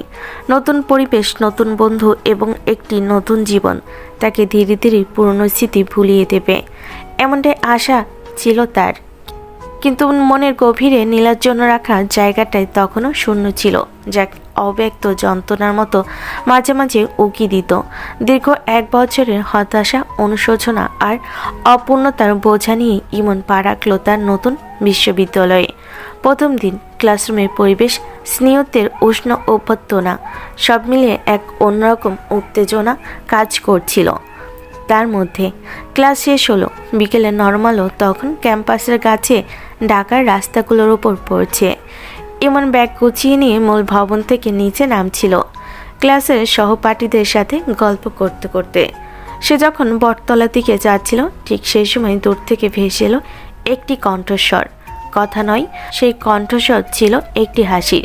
সেই হাসি ঠিক যেন ঝর্ণার মতো উজ্জ্বল, কিন্তু তীক্ষ্ণতা কম। হাসিটা কানে আসতেই ইমনের সমস্ত শরীর মুহূর্তের জন্য থমকে গেল। 1 বছর ধরে যে আওয়াজটা সে শুধু কল্পনায় শুনেছে, যে হাসির জন্য সে পাগলের মতো অপেক্ষা করেছে, সেই হাসি। ইমন নিজেকে স্থির রাখতে পারল না। তার সহপাঠীদের সাথে কথা বলতে বলতেই সে হাসির উৎস খুঁজতে শুরু করলো। বুকের ভেতরটা তীব্র গতিতে ধড়ফড় করছিল। সে হাসির শব্দ অনুসরণ করে দ্রুত হেঁটে গেল। এগিয়ে গেল। সে দেখল জাহাঙ্গীরনগর বিশ্ববিদ্যালয়ের প্রশস্ত সবুজ ক্যাম্পাসের দক্ষিণ দিকে নতুন প্রশাসনিক ভবনের কিছুটা আড়ালে পুরনো আমগাছটার নিচে কয়েকজন ছেলে মেয়ে গোল হয়ে দাঁড়িয়ে গল্প করছে। তাদের মধ্যে একটি ছেলে আর একটি মেয়ে নিজেদের মধ্যে খুবই ঘনিষ্ঠভাবে হেসে হেসে কথা বলছে। ইমন তাদের দিকে আরও ভালোভাবে তাকাতেই তার চোখের সামনে ভেসে উঠল সেই বহুদিনের চেনা মুখটি, যার হাসি একসময় তার জীবনে বিরক্তি এনেছিল আর এখন 1 বছর ধরে তার মনকে করেছে অশান্ত। হ্যাঁ, সে নীলা। 1 বছর আগের নীলা চেয়ে এখন তাকে আরও পরিণত লাগছে। মাথায় লম্বা চুলগুলো খোলা, পরনে জিন্স আর একটি সাধারণ টপস। সেই একই ঝলমলে চোখ, একই ঠোঁটের কোণে হাসি। নীলা তখন মনোযোগ দিয়ে সামনে দাঁড়িয়ে থাকা একটি ছেলের সাথে কথা বলছিল। ছেলেটিও নীলার দিকে গভীর আগ্রহ নিয়ে হেসে হেসে কথা বলছিল। তাদের দুজনের ঘনিষ্ঠতা দেখে যে কারোরই মনে হবে তার খুব ভালো বন্ধু, অথবা তার চেয়েও বেশি কিছু। ইমনের পা যেন মাটিতে গেঁথে গেল, সে নড়তে পারছিল না। 1 বছর ধরে যে আবেগ, যে অপেক্ষা, যে অনুশোচনা সে বয়ে বেরিয়েছে, তা যেন মুহূর্তেই ভেঙে চুরমার হয়ে গেল। নীলাকে দেখে তার প্রথম যে অনুভূতিটা হলো সেটা হলো আনন্দ। এতদিনের খোঁজ শেষ হলো, কিন্তু পরক্ষণে সেই ছেলেটির সাথে নীলার ঘনিষ্ঠতা দেখে তার মনে তীব্র ঈর্ষা আর হতাশা জেগে উঠল। নীলা আপু, তুমি এখানেই ছিলে এই ক্যাম্পাসে? 1 বছর ধরে তুমি আমাকে এত কষ্ট দিলে, আর তুমি এখানে হাসি খুশি জীবন কাটাচ্ছিলে। ইমন কিছুটা আড়াল থেকে তাদের লক্ষ্য করতে থাকলো। নীলা হাসছে, ছেলেটির কথা শুনে মাথা দুলিয়ে সম্মতি জানাচ্ছে। ইমনে মনে পড়ল সে যখন রাগ করে কথা বলতো, নীলাও এভাবে মাথা দুলিয়ে তার দিকে তাকিয়ে থাকতো, কিন্তু সেই চোখের দৃষ্টি ছিল অন্যরকম। আর এখনকার নীলার চোখের যেন অন্যরকম ঔজ্জ্বল্য। ইমনের পুরনো রাগ আর অভিমান, যা 1 বছর ধরে অনুশোচনা নিচে চাপা পড়েছিল, তা আবার মাথা চাড়া দিয়ে উঠল। সে ভাবল, যে মেয়ে তাকে এত সহজে ভুলে গিয়ে নতুন জীবনে এত হাসি খুশি থাকতে পারে, তার কাছে ক্ষমা চাওয়া বা ভালোবাসা স্বীকার করার কি দরকার? হঠাৎ নীলা হাসতে হাসতে মাথা ঘুরিয়ে ইমনে দাঁড়িয়ে থাকার দিকে ক্যাম্পাসের রাস্তাটার দিকে তাকালো। দুজনে চোখাচোখি হয়ে গেল। নীলা মুহূর্তের জন্য স্থির হয়ে গেল। তার মুখের হাসিটা পলকে মিলিয়ে গেল। ইমনকে এখানে দেখতে পাবে হয়তো সে কল্পনা করেনি। 1 বছর ধরে সেও ইমনের কাছ থেকে নিজেকে দূরে সরিয়ে রেখেছিল। ইমন আর অপেক্ষা করল না। চোখে চোখ পড়তে তার ভেতরে জমে থাকা রাগ তাকে তীব্রভাবে গ্রাস করল। সে সোজা নীলার দিকে না গিয়ে দ্রুত পায়ে অন্য রাস্তা ধরে হাঁটা শুরু করলো। সে এখন নীলার মুখোমুখি হতে চাইছিল না। তার এই ফিরে আসা বা নতুন জীবনে তার উপস্থিতি কোনোভাবে সে মেনে নিতে পারছিল না। নীলা তখনও সেখানে দাঁড়িয়ে, তার মুখে কোনো কথা নেই। ইমনে দ্রুত চলে যাওয়া দেখছিল সে, যেন সেই একই বছর আগের ঘটনার পর ইমন নয়, নীলাই নিজেকে গুটিয়ে নিল। ইমন হাঁটছিল, কিন্তু তার কানে তখনও নীলার হাসি রেশ আর ছেলেটির সাথে তার কথোপকথনের টুকরো কথাগুলো শুনতে পাচ্ছিল। আর না, আমি আর ওর জন্য অপেক্ষা করব না। ও আমাকে ছাড়া ভালো আছে, আমিও ওকে ভুলে গিয়ে নতুন জীবন শুরু করব। এই ইউনিভার্সিটিতে আমরা সহপাঠী হতে পারি, কিন্তু আমাদের মধ্যে দূরত্বটা 1 বছর আগের চেয়েও অনেক বেশি থাকবে। সেই প্রথম সাক্ষাতের পর প্রায় 1 সপ্তাহ কেটে গেল। ইমন নিজের জেদ অটল রইল, নীলাকে এড়িয়ে চলবে। কিন্তু জাহাঙ্গীরনগর বিশ্ববিদ্যালয়ের ক্যাম্পাসে নীলার উপস্থিতি এড়িয়ে যাওয়া অসম্ভব ছিল। নীলা ইমনের থেকে 1 বছরের সিনিয়র। একই ডিপার্টমেন্টে না হলেও ক্যাম্পাসের প্রায় প্রতিটি গুরুত্বপূর্ণ স্থানে তাদের দেখা হতো। আর সেই প্রতিটি দেখাতেই ইমনের চোখ বারবার দেখত নীলাকে, এবং বেশিরভাগ সময়ই নীলাকে দেখা যেত সেই অচেনা ছেলেটির সঙ্গে। ছেলেটি হয়তো নীলার বন্ধু বা সহপাঠী, কিন্তু তাদের ঘনিষ্ঠতা ইমনের মনে তীব্র ঈর্ষা জাগাতো। তাদের হাসি, একসাথে হেঁটে যাওয়া, ক্যাফেটেরিয়ায় পাশাপাশি বসে গল্প করা, সব কিছুই ইমনের মনে গভীরে থাকা ভালোবাসাকে অনুশোচনা থেকে তীব্র অধিকারে বদলে দিচ্ছিল। ইমন ভেবেছিল সে নীলাকে ভুলে যাবে, কিন্তু প্রতিদিন নীলাকে অন্য কারোর সাথে হাসতে দেখে তার পক্ষে শান্ত থাকা অসম্ভব হয়ে পড়ল। তার মনে হলো যে কষ্ট সে 1 বছর ধরে বয়ে বেরিয়েছে, নীলা তাকে সেই কষ্টের কোনো মূল্যই দেয়নি। উল্টো সে নতুন করে জীবন শুরু করে নিয়েছে। একদিন দুপুরবেলা ইমনের ক্লাসের বিরতি চলছিল। সে করিডোরে দাঁড়িয়েছিল। ঠিক তখনই দেখল নীলা তার কিছু বন্ধু নিয়ে হেঁটে আসছে, এবং তাদের মধ্যে সেই ছেলেটিও ছিল। নীলা হাসতে হাসতে ছেলেটির দিকে ঝুঁকি কিছু একটা বলল, আর ছেলেটি নীলার কাঁধে আলতো করে চাপড় মেরে হেসে উঠল। এই দৃশ্য দেখে ইমনের সমস্ত ধৈর্যের বাঁধ ভেঙে গেল। তার মনে হলো 1 বছর ধরে সে যাকে ভালোবেসে অস্বীকার করেছিল, সে যে ভালোবাসাকে অস্বীকার করছিল, আজ সেটা যেন তার সমস্ত যুক্তিকে ছাপিয়ে যাচ্ছে। সে আর সহ্য করতে পারল না। নীলা তার ক্লাসরুমের দিকে যাচ্ছিল। ইমন দ্রুত পায়ে এগিয়ে গেল। কোনো কিছু না ভেবে সে নীলার কাছে পৌঁছালো এবং প্রচণ্ড শক্তিতে নীলার হাত চেপে ধরল। চলো আমার সাথে। নীলা প্রথমে চমকে গেল, তার বন্ধুরা, এমনকি সেই ছেলেটিও অবাক হয়ে ইমনের দিকে তাকালো। নীলা প্রথমে ভয় পেয়েছিল, এমনভাবে কেউ তার হাত ধরে টানতে পারে, কিন্তু হাতে সেই পরিচিত উষ্ণ স্পর্শটি অনুভব করতেই তার হৃদস্পন্দন বেড়ে গেল। এই স্পর্শে সে অনেকদিন মিস করেছে। সে আর কোনো প্রতিরোধ করল না। এমন প্রায় টেনে হিসড়ে নীলাকে করিডোরের পাশে থাকা একটি ফাঁকা ক্লাসরুমে ঢুকিয়ে দিল এবং দ্রুত দরজাটা বন্ধ করে দিল। তার চোখে তখন শুধু রাগ আর ঈর্ষার আগুন। এটা কি করলি ইমন? তুই হঠাৎ আমার হাত ধরলি কেন? আর এইভাবে টেনে আনলি কেন? তোর সাহস হয় কি করে? চুপ, একটাও কথা বলবি না। 1 বছর ধরে আমি পাগলের মতো তোকে খুঁজেছি। কেন চলে গিয়েছিলি? কোথায় ছিলি তুই? আর এই ছেলেটা কে? তুই আমার হাত ধরলি কেন? তোর কি অধিকার আছে আমার গায়ে হাত দেওয়ার? আর তুই কে আমাকে জিজ্ঞেস করার? ওই ছেলেটা কে? আমি অধিকারের কথা জিজ্ঞেস করছি না, আমি জিজ্ঞেস করছি ও কে। তোকে দেখলে ওকে কেন তোর পাশে দেখতে পাই? ও আমার বয়ফ্রেন্ড, আর আমরা খুব ভালো আছি। তাতে তোর কি? তাতে তুই তো চেয়েছিলি আমি যেন তোর আশেপাশে না থাকি, ভুলে গেছিস? বয়ফ্রেন্ড শব্দটি ইমনের কানে যেন বোমার মতো ফাটল। তার হাত শক্ত হয়ে গেল। নীলার কাঁধে তার আঙ্গুল বসে গেল। তুই মিথ্যা বলছিস? তুই আমাকে জ্বালাতন করার জন্য এসব বলছিস? তুই আমাকে ভালোবাসিস বললি, তারপর হঠাৎ উধাও হয়ে গেলি, আর এখন এসেই বলছিস বয়ফ্রেন্ড। কি ভেবেছিস তুই? আমি যা বলছি তা সত্যি। আমি একটা সময় তোকে ভালোবাসতাম, সেটা ঠিক, কিন্তু তুই আমাকে যা বলেছিলি, অভিজ্ঞ মেয়ে, খেলার পুতুল, সেই রাতে আমি বুঝেছিলাম তোর মতো একটা বাচ্চা মেয়ের জন্য অপেক্ষা করা বৃথা।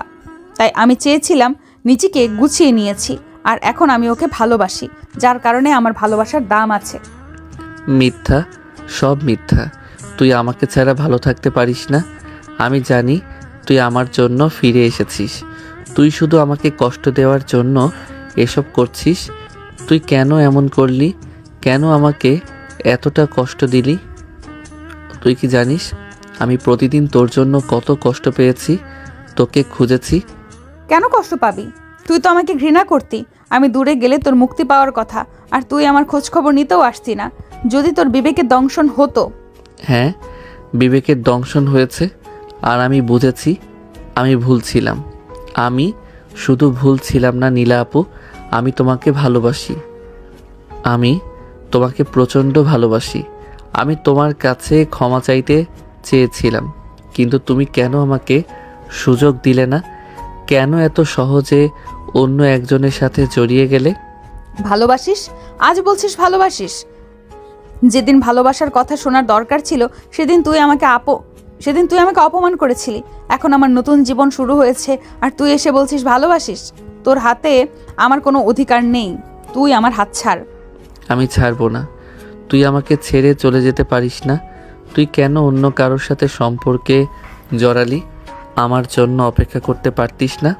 আমি কেন তোর জন্য অপেক্ষা করব? তুই আমার জীবনে কি? তোর তো সেই অধিকার নেই।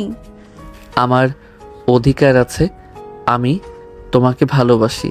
আমি তোমাকে একা থাকতে দেব না। আমি তোমাকে আর কারো হতে দেব না। ইমনের কথাগুলো তখন আর স্বাভাবিক ছিল না। সেখানে তীব্র রাগ, 1 বছর ধরে জমে থাকা হতাশা এবং ভালোবাসার এক অদ্ভুত অধিকারবোধ জমে গিয়েছিল। নীলা ইমনের এমন উন্মত্ততা দেখে ভয় পাচ্ছিল, কিন্তু তার মনে এক অদ্ভুত প্রশান্তিও আসছিল। অবশেষে ইমন তার ভালোবাসার কথা স্বীকার করেছে।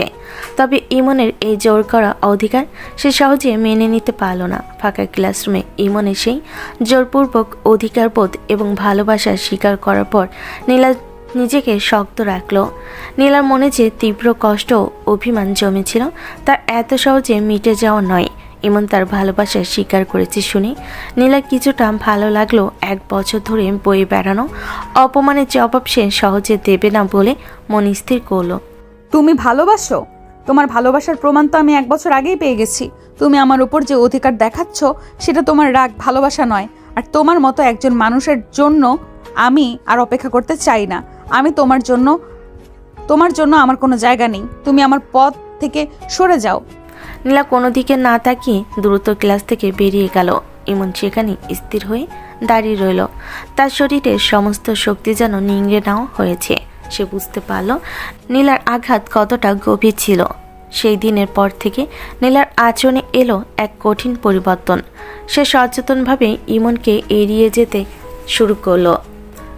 ইমন প্রতিদিন ক্যাম্পাসের নীলাকে খুঁজে বেড়াতো, ক্ষমা চাইতো, বোঝাতে চাইতো সে তাকে সত্যি ভালোবাসে। কিন্তু নীলা যেন অদৃশ্য প্রাচীর তুলে দিল তাদের মাঝে। যখনই ইমনের সাথে নীলা দেখা হতো, নীলা সঙ্গে সঙ্গে মুখ ঘুরিয়ে নিত অথবা দ্রুত অন্যদিকে চলে যেত। কোনো কারণে কথা বলার প্রয়োজন হলেও সে সংক্ষিপ্ত উত্তর দিত এবং চোখে চোখ মেলাতো না। আর সেই প্রশ্নটি নীলার তথাকথিত বয়ফ্রেন্ড প্রায়শই নীলার আশেপাশে থাকতো, যা ইমনের কষ্টটা আরও বাড়িয়ে তুলত। একদিন ইমন ক্যাফেটেরিয়ায় নীলাকে একা দেখে তার কাছে গেল। নীলা আপু, একটু শুনুন প্লিজ। আমার এখন কোনো কথা বলার সময় নেই, আর আপনার সাথে আমার কোনো কথা নেই। প্লিজ আমার কথাগুলো শুনুন। আমি জানি আমি সেদিন খুব খারাপ ব্যবহার করেছিলাম। আমি আপনার কাছে ক্ষমা চাইছি। আমার রাগের মাথায় বলা কথাগুলোর জন্য আমি সত্যি অনুতপ্ত। অনুতপ্ততা আপনার ব্যক্তিগত বিষয়। আমার কাছে আপনার কোনো ক্ষমা চাওয়ার প্রয়োজন নেই, কারণ আপনি আমার জীবনে আর কোনো গুরুত্বপূর্ণ ব্যক্তি নন। আপনি আপনার নতুন জীবনে মন দিন। আমি ভালো আছি। আপনি কেন বুঝতে পারছেন না? আমি আপনাকে ভালোবাসি। আমি 1 বছর ধরে আপনার জন্য ছটফট করেছি। আপনি এভাবে আমাকে ইগনোর করবেন না। আমার সত্যিই কষ্ট হচ্ছে। আপনার কষ্ট হচ্ছে? এই কষ্টের কিছুটা অংশ তো আমি 1 বছর ধরে অনুভব করেছি। কষ্টটা কেমন সেটা এবার আপনিও উপলব্ধি করুন। সেদিন আপনি আমার অনুভূতিটাকে নাটক বলেছিলেন। আজ আপনিও না হয় আপনার ভালোবাসার নাটকের ফল ভোগ করুন। নীলা উঠে দাঁড়ালো। তার চোখে কোনো করুণা ছিল না। ইমন দ্রুত তার হাত ধরে ফেলে। আমাকে বিশ্বাস করুন, আমি আপনাকে ছাড়া থাকতে পারছি না। আমার ভুল হয়ে গেছে। আমি কোনো দিন আর এমন ভুল করব না। শুধু একটা সুযোগ দিন প্লিজ, একটা সুযোগ দিন। আপনাকে সুযোগ দেওয়ার অধিকার আমি হারিয়েছি। এখন আমার জীবন আমার নিয়ন্ত্রণে। আর শুনুন, আপনি এভাবে বারবার আমার পথ আটকালে আমি আপনার বিরুদ্ধে সিনিয়র হিসেবে অভিযোগ করতে বাধ্য হব। তখন আপনার বিশ্ববিদ্যালয়ের জীবনটাও হয়তো কঠিন হয়ে উঠবে। আমাকে একা থাকতে দিন। নীলার এই কঠিন হুমকি ইমনে মনে ভয় ধরিয়ে দিল। সে বাধ্য হলো সরে আসতে, কিন্তু তার মনে জেদ চেপে বসলো। সে কিছুতেই হাল ছাড়বে না। পরের দিনগুলোতে ইমন আরও মরিয়া হয়ে উঠল। সে নীলাকে বোঝানোর জন্য ক্যাম্পাসের প্রতিটি জায়গায় অপেক্ষা করত। সে নীলার ডিপার্টমেন্টের সামনে দাঁড়িয়ে থাকতো শুধু একটাবার তার সাথে চোকাচুকি করার জন্য। সে নীলার বন্ধুদের মাধ্যমে বার্তা পাঠানোর চেষ্টা করত, কিন্তু সব চেষ্টা ব্যর্থ হলো। নীলা তার নীরব ইগনোরনেসের অস্ত্র ব্যবহার করে ইমনের মনে গভীরে কষ্ট দিচ্ছিল। একদিন ইমন দেখতে পেল সেই ছেলেটি নীলাকে বাইকে করে কোথাও নিয়ে যাচ্ছে। নীলা বাইকের পেছনে বেশ আরামেই বসেছিল। এই দৃশ্য দেখে ইমনের ধৈর্যের শেষ সীমা ভেঙে গেল। তার মনে হলো তার ভালোবাসার কোনো দামই নীলার কাছে নেই। তুমি আমাকে এত কষ্ট দিচ্ছ কেন নীলা আপু? আমি তো ক্ষমা চেয়েছি, আমি তো ভালোবাসার কথা স্বীকার করেছি। তুমি কি আমাকে ভালোবাসো না, নাকি আমার সেই রূঢ় কথাগুলো তোমার মন থেকে মুছে যায়নি? ইমনের দিন কাটছিল হতাশা, অনুশোচনা আর তীব্র ঈর্ষার মধ্য দিয়ে। সে আর নিজের পড়াশোনায় মন দিতে পারছিল না। তার কাছে মনে হচ্ছিল নীলাকে ফিরে না পেলে তার এই নতুন জীবন, এই নতুন বিশ্ববিদ্যালয়ে সব কিছু অর্থহীন। ইমনের জীবনে এখন শুধু একটাই লক্ষ্য, যেভাবেই হোক নীলার অভিমান ভাঙানো এবং তার ভালোবাসার অধিকার ফিরে পাওয়া। কিন্তু নীলার দিক থেকে তখন শুধুই শীতল নীরবতা। ইমনের কাছে নিজের ভালোবাসা স্বীকার করো প্রতিশোধের তীব্র অভিমান থেকে নীলা ক্রমাগত ইমনকে উপেক্ষা করে যাচ্ছিল। ইমনের সমস্ত চেষ্টা ব্যর্থ হচ্ছিল নীলার শীতল নীরবতার কাছে। ইমনের ব্যাকুলতা দেখো সে কোনোভাবে নরম হচ্ছিল না। এই মানসিক চাপ সহ্য করতে না পেরে এবং নিজেকে আরও গুটিয়ে নেওয়ার জন্য নীলা অবশেষে ঢাকা শহর ছেড়ে তার ভাইয়ের বাড়ি ঢাকার বাইরে এক শান্ত শহরে চলে আসে। বিশ্ববিদ্যালয়ের ক্লাসে অনিয়মিত হয়ে সে এখানে নিজেকে পুরোপুরি গুটিয়ে নেয়। ইমনের সামনে মামাতো ভাই হৃদয়কে বয়ফ্রেন্ড সাজিয়ে সে যে কঠিন খেলার জন্ম দিয়েছিল, সে খেলায় ইমনের প্রতি তার উপেক্ষা ছিল প্রধান অস্ত্র। একদিন বিকেলে নীলা তার মামার বাড়ির বারান্দায় একা বসেছিল। সে জানত ইমন তাকে কতটা খুঁজছে এবং তার রাগ ভাঙানোর জন্য কত চেষ্টা করছে, কিন্তু তার অভিমান তাকে নড়তে দিচ্ছিল না। ঠিক এই সময় হঠাৎ তার সামনে এসে দাঁড়ালো তার মা। মা, তুমি এত দূর হঠাৎ? হ্যাঁ মা, আমি এসেছি, আর না এসে পারলাম না। কি হয়েছে মা? আব্বু ভালো আছে তো? তুমি এত চিন্তিত কেন? আব্বুর কিচ্ছু হয়নি, কিন্তু আমি আর সইতে পারছি না নীলা। 1 বছর ধরে তুমি নিজেকে এভাবে কষ্ট দিচ্ছ, আর এদিকে ইমন ছেলেটা তোমার অপেক্ষা সহ্য করতে না পেরে তিলে তিলে শেষ হয়ে যাচ্ছে। মা, আমি কারোর জন্য কষ্ট পাচ্ছি না। আমি ভালো আছি। আর ইমনের কথায় তুমি কেন এত বিচলিত হচ্ছ? ও তো আমাকে ঘৃণা করতো। ঘৃণা করতো না রে পাগলি, তোর মতো জেদ আর অভিমান ওর মধ্যেও ছিল। আমরা তো ওর চোখের সামনেই ছিলাম। তুমি চলে যাওয়ার পর থেকে ওর কি অবস্থা হয়েছে তা শুধু আমরাই জানি। ক্যাম্পাসে তোমার কাছ থেকে উপেক্ষা পাওয়ার পর ওর অবস্থা আরো খারাপ হয়েছে। কি অবস্থা? ও তো এখন নতুন বিশ্ববিদ্যালয়ের নতুন জীবনে ব্যস্ত। আমি তো ওকে বারবার এড়িয়ে গেছি। ব্যস্ত? কি বলছিস তুই? তুই চলে যাওয়ার পর একটা বছর ও এক মুহূর্তের জন্য শান্তিতে ছিল না। প্রতিদিন সকালে আমাদের দরজায় আসতো শুধু তোর একটা খবর পাওয়ার জন্য, তোকে এক ঝলক দেখার জন্য। ও পাগল ছিল। আর ঢাকা শহরে গিয়ে তোকে খুঁজে পাওয়ার পর তুই যখন ওকে উপেক্ষা করতে শুরু করলি, তখন ওর কষ্ট আরো বেড়ে গেল। তোর বাবা মা যখন বারবার বলেছে যে তুই বারণ করেছিস, তখন ওর চোখগুলো দেখতিস। নীলার মা চোখ মুছলেন। নীলা চুপ করে শুনছিল, তার চোখও ছলছল করছিল। তোর বাবা যখন ওকে যেতে বললেন, তখন ওকে দেখে আমার বুক ফেটে যাচ্ছিল। তোকে ফিরে পাওয়ার জন্য, তোর রাগ ভাঙার জন্য ও কত চেষ্টা করেছে। তোকে দেখলেই ছুটে যেত, কিন্তু তুই ওকে কথা বলার সুযোগটুকুও দিসনি। কেন করছিস এমন? তুই হয়তো কষ্ট পেয়েছিস, কিন্তু তোর অনুপস্থিতি, ওর উপেক্ষা ওকে তিলে তিলে মেরেছে। মায়ের আকুতিতে নীলা প্রায় ভেঙে পড়েছিল। ঠিক তখনই পেছন থেকে একটা পরিচিত কণ্ঠ এলো। নীলাপু, ফুপি ঠিকই বলেছেন। অনেক তো হলো, আর কত কষ্ট দিবি ছেলেটাকে? ছেলেটা তো অনেক কষ্ট পাচ্ছে। হৃদয় হলো নীলার মামাতো ভাই। সে নীলার ডিপার্টমেন্টেই পড়ে এবং তারা সমবয়সী। হৃদয় নীলাতে ইউনিভার্সিটিতেই পড়ে এবং ইমনের ডিপার্টমেন্টে না হলেও সে ইমনের সাথে ক্যাম্পাসে প্রায় দেখা করেছে। তুই এখানে কেন হৃদয়? আর কি বলছিস এসব? আমি সত্যিটা বলছি। আর নীলাপু, তুমি আমাকে তোমার বয়ফ্রেন্ড সাজিয়ে সেটা ঠিক, কিন্তু আমি ইমনের সাথে মিশে দেখেছি ও সত্যি তোমাকে পাগলের মতো ভালোবাসে। তোমাকে উপেক্ষা করার পর ও যে কতটা ভেঙে পড়েছে তা তুমি নিজের চোখে দেখোনি। প্রতিদিন ও আমার কাছে তোমার খবর জানতে চাইতো। তোমাকে বোঝানোর জন্য ও মরিয়া হয়ে উঠেছে। তুই কি বলতে চাইছিস? আমি শুধু বলেছি যা হওয়ার হয়ে গেছে। তুমি ওকে যে আপন করেছিলে তার প্রতিদান তো ও পেয়েই গেছে। এখন ও অনুতপ্ত। ও তোমার কাছে বারবার ক্ষমা চাইছে। তুমি জানো না ও আমাকে কতবার বলেছে তুই ওকে বোঝাস, আমি ওকে ছাড়া বাঁচবো না। তুই বল ও কেন আমাকে কথা বলার সুযোগ দিচ্ছে না? হ্যাঁ মা, হৃদয় ঠিক বলেছে। তুমি আর ওর সাথে এমন করো না। প্রতিশোধের আগুনে নিজেকে আর ওকে পুড়িও না। তোমার কষ্ট আমরা দেখেছি, এখন ওর কষ্টটাকেও একটু গুরুত্ব দাও। ভালোবাসার সম্পর্ক ভুল বোঝাবুঝিতে তৈরি হয়, আর তা ক্ষমাতেই টিকে থাকে। নীলা চুপ করে রইল। তার চোখের সামনে ভেসে উঠল ইমনের সেই রাগান্বিত অথচ ব্যাকুল মুখটা, যা সে প্রতিদিন উপেক্ষা করত। তার 1 বছরের প্রতিশোধের দেওয়াল আজ ভেঙে পড়ল। তোমরা দুজনেই চাও আমি ওকে ক্ষমা করে দেই? আমরা চাই তোমরা সুখে থাকো। আমরা চাই তুমি তোমার ভালোবাসা ফিরে পাও, আর ইমনও শান্তি পাক।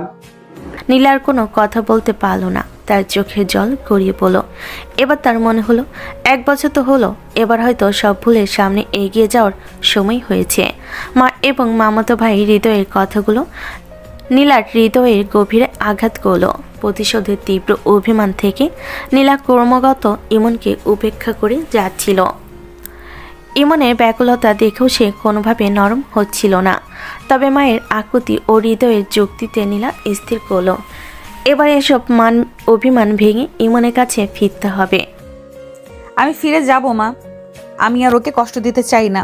হৃদয়, তুই আমাকে কালকেই টিকিট কেটে দে। এটাই তো চাইছিলাম আপু। চল, কাল সকালেই আমরা রওনা দিব। পরের দিন সকালেই নীলা তার মা এবং হৃদয়ের সাথে ঢাকায় ফিরল। নীলা যেহেতু পড়াশোনার জন্য ঢাকা শহরে একা থাকতো, তাই তারা সোজা নীলা ঢাকায় থাকার জায়গায় ফ্ল্যাট বা হোস্টেলে গেল। মা ঘরে বিশ্রাম নিতে গেলেন আর নীলা দ্রুত নিজেকে গুছিয়ে নিল। তার হাতে তখন ইমনের ফোন নাম্বার। সাহস করে নীলা ইমনকে ফোন করলো। ইমন তখন বিশ্ববিদ্যালয়ের লাইব্রেরিতে বসেছিল। মন বসাতে না পেরে সে বইয়ের পাতায় শুধু নীলার মুখটাই দেখছিল। ঠিক এমন সময় তার ফোনে একটি অচেনা নম্বর থেকে কল এলো। ক্যাম্পাসের বারবার উপেক্ষা করার পর হঠাৎ নীলার ফোন। ইমন যেন বিশ্বাসই করতে পারছিল না। তার হৃদস্পন্দন তখন এত দ্রুত চলছিল যে সে কথাই বলতে পারছিল না। হ্যালো। ইমন, আমি নীলা। নীলার নাম শোনা মাত্রই ইমনের হাত থেকে বইটা পড়ে গেল। সে দ্রুত উঠে দাঁড়ালো। নীলা আপু, আপনি কোথায়? কেমন আছেন? আপনি কেন আমাকে এতটা উপেক্ষা করলেন? আমি ভালো আছি ইমন। আমি এইমাত্র ঢাকা ফিরলাম। আমি এখন আমার ঢাকায় থাকার জায়গায় আছি। আপনি ঢাকায় এসেছেন? আমি এখনই আসছি। 1 মিনিট অপেক্ষা করতে পারবো না?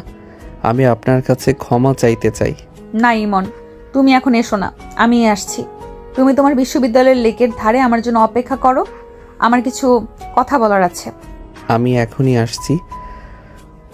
5 মিনিটের মধ্যে আমি ওখানে থাকবো। নীলা ফোন রেখে নিজের বাইকের চাবি নিল। তার ভেতরে এখন কোনো দ্বিধা নেই। সে ভালোবাসার কাছে হার মানতে প্রস্তুত। ইমন পাগলের মতো ছুটল লেকের ধারে। তার মনে তখন শুধু আনন্দ আর অস্থিরতা। সে অপমানের কথা ভুলে গেছে নীলার উপেক্ষা। শুধু একটাই সত্য, নীলা ফিরে এসেছে। কিছুক্ষণের মধ্যেই নীলা বাইক চালিয়ে সেখানে পৌঁছালো। লেকের ধারে পৌঁছাতেই ইমন দেখলো নীলা বাইক থামিয়ে দাঁড়িয়ে আছে। তার চোখে তখন অশ্রু জমাট বেঁধে আছে। এই 1 বছর সেও যে কষ্টে ছিল, সেই কষ্টগুলোই যেন তার চোখে চিকচিক করছে। আপনি সত্যি ফিরে এসেছেন? আপনি কোথায় ছিলেন? আপনি কেন আমাকে এতটা শাস্তি দিলেন? আপনি কি জানেন আমি এই 1 বছর কিভাবে কাটিয়েছি? আমি প্রতিদিন আপনার কাছে ক্ষমা চাওয়ার জন্য মরেছি। আমি জানি ইমন, আমি সব কিছু জানি। তুমি আমাকে যে কষ্ট দিয়েছিলে তার চেয়ে বেশি কষ্ট তুমি পেয়েছো। আর আমি তোমাকে যে উপেক্ষা করেছি তা ছিল আমার অভিমান আর আঘাতের প্রতিচ্ছবি। আমি সেই রাতে তোমার কথাগুলো কোনোভাবেই মেনে নিতে পারিনি, কিন্তু এখন আমার আর কোনো কথা শুনতে হবে না। আমার ভুল হয়ে গেছে।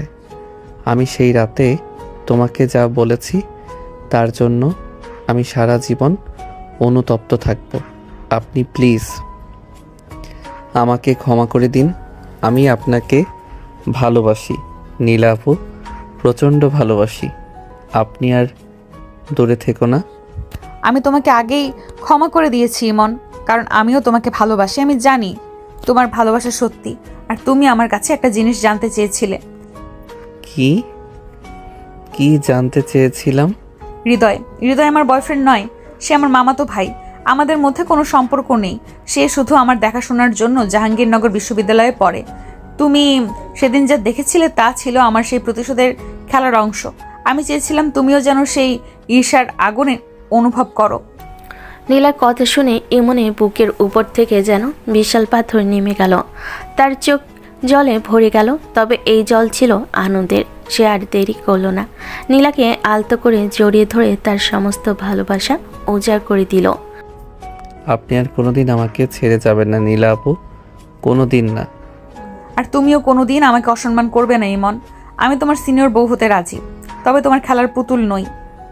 বিশ্ববিদ্যালয়ে লেকের ধারে সেই পড়ন্ত বিকেলে তাদের দুজনের সম্পর্ক এক নতুন মন নিল। রাগ, অভিমান আর 1 বছরের উপেক্ষা শেষে তাদের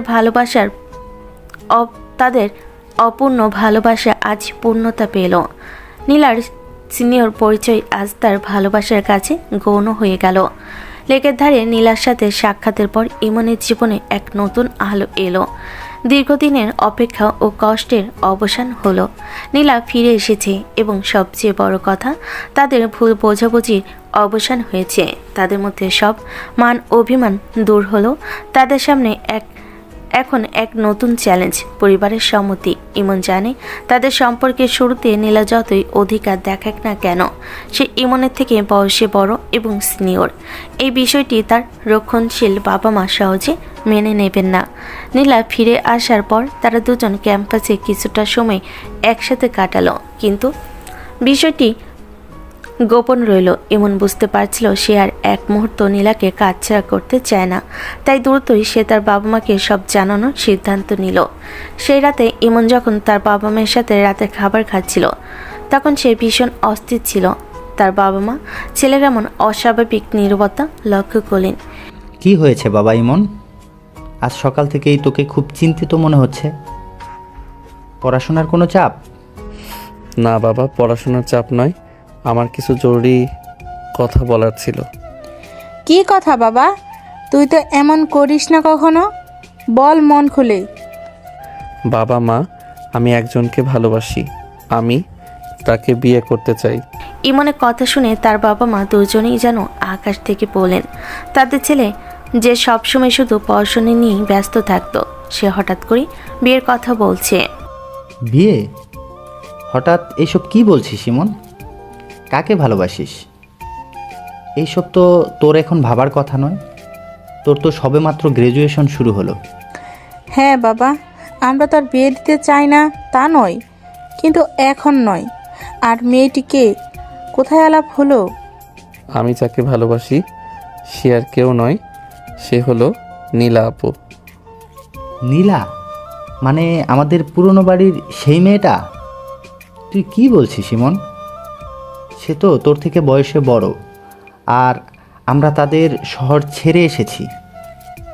তুই তার সাথে কেন যোগাযোগ করলি? বাবা মা প্লিজ তোমরা ভুল বুঝো না। আমি জানি সে আমার থেকে বড়, কিন্তু আমি তাকে ছাড়া থাকতে পারবো না। আপনারা জানেন না গত 1 বছর আমি কি কষ্টে ছিলাম। আপনারা যখন আমাদের শহর ছেড়ে চলে এলেন তখন আমি তার কাছে ক্ষমা চাওয়ার সুযোগও পাইনি। এই কি করছিস বাবা? এভাবে কেন কাঁদছিস? ওঠ। আমি আপনাদের কথা রাখতে পারিনি মা। আমি তাকে অপমান করে এসেছি, আর তার ফলস্বরূপ সে আমাকে ছেড়ে চলে গিয়েছিল। আমি ভেবেছিলাম সে হয়তো আমার জীবনে আর ফিরবে না। আপনারা জানেন না তাকে না দেখে আমি কতটা ছটফট করেছি। এখন যখন সে ফিরে এসেছে আর সেও আমাকে ভালোবাসে, আপনারা প্লিজ আমাকে তার থেকে দূরে সরিয়ে দেবেন না। ছেলের এমন আকুতি দেখে ইমনের বাবা মা দুজনেই হতবাক। তারা বুঝতে পারলেন তাদের ছেলের ভালোবাসাটা সাধারণ আকর্ষণ নয়, বরং তা গভীর আবেগে ভরা। গত 1 বছরে তারা ইমনের কষ্ট দেখলেও তার কারণটা জানতেন না। শান্ত হ বাবা, আমরা জানতাম না তুই এত কষ্ট পাচ্ছিস। আমাদের কাছে তোর সুখটাই সবার আগে। কিন্তু নীলা তো তোর থেকে সিনিয়র, এই সমাজ কি বলবে? সমাজ যাই বলুক মা, ভালোবাসার কাছে বয়সের কোনো দাম নেই। আর সে আমার জীবন সঙ্গিনী হলে আমি নিজেই তাকে পৃথিবীর সেরা সম্মান দেব। প্লিজ বাবা, আপনারা নীলার বাবা মায়ের সঙ্গে কথা বলুন। আমি তাকে চাই। ওঠ বাবা, এভাবে কেঁদো না। তুমি এমন কান্নাকাটি করলে আমরা কি করে স্থির থাকব? ঠিক আছে, যদি মেয়েটা সত্যি তোকে এত ভালোবাসে আর তুইও তাকে ছাড়া থাকতে না পারিস, তবে আমরা এই বিষয়ে আলোচনা করব। আমরা নীলার বাবা মার সাথে কথা বলবো, যারা আমাদের পুরনো বাড়ির মালিক ছিলেন। হ্যাঁ বাবা, আমরা তাদের সঙ্গে যোগাযোগ করব। তারা কি বলে শুনি। আমরা জানি তারা ভালো মানুষ, তবে তাদের মেয়ের জন্য হয়তো তারা অন্য কিছু ভেবে রেখেছেন। ধন্যবাদ বাবা, ধন্যবাদ মা। আপনারা আমার সবচেয়ে বড় শক্তি। আপনারা পাশে থাকলে সব ঠিক হয়ে যাবে। ইমনের বাবা মা শেষমেশ ছেলের তীব্র ভালোবাসার কাছে হার মানলেন। তার ছেলেকে সান্ত্বনা দিলেন এবং আশ্বাস দিলেন যে তারা এই সম্পর্কের বিষয়ে নীলার বাবা মায়ের সাথে কথা বলবেন। ইমনের মন থেকে বিশাল একটি ভার নেমে গেল। এখন শুধু অপেক্ষা নীলার বাবা মায়ের সম্মতি।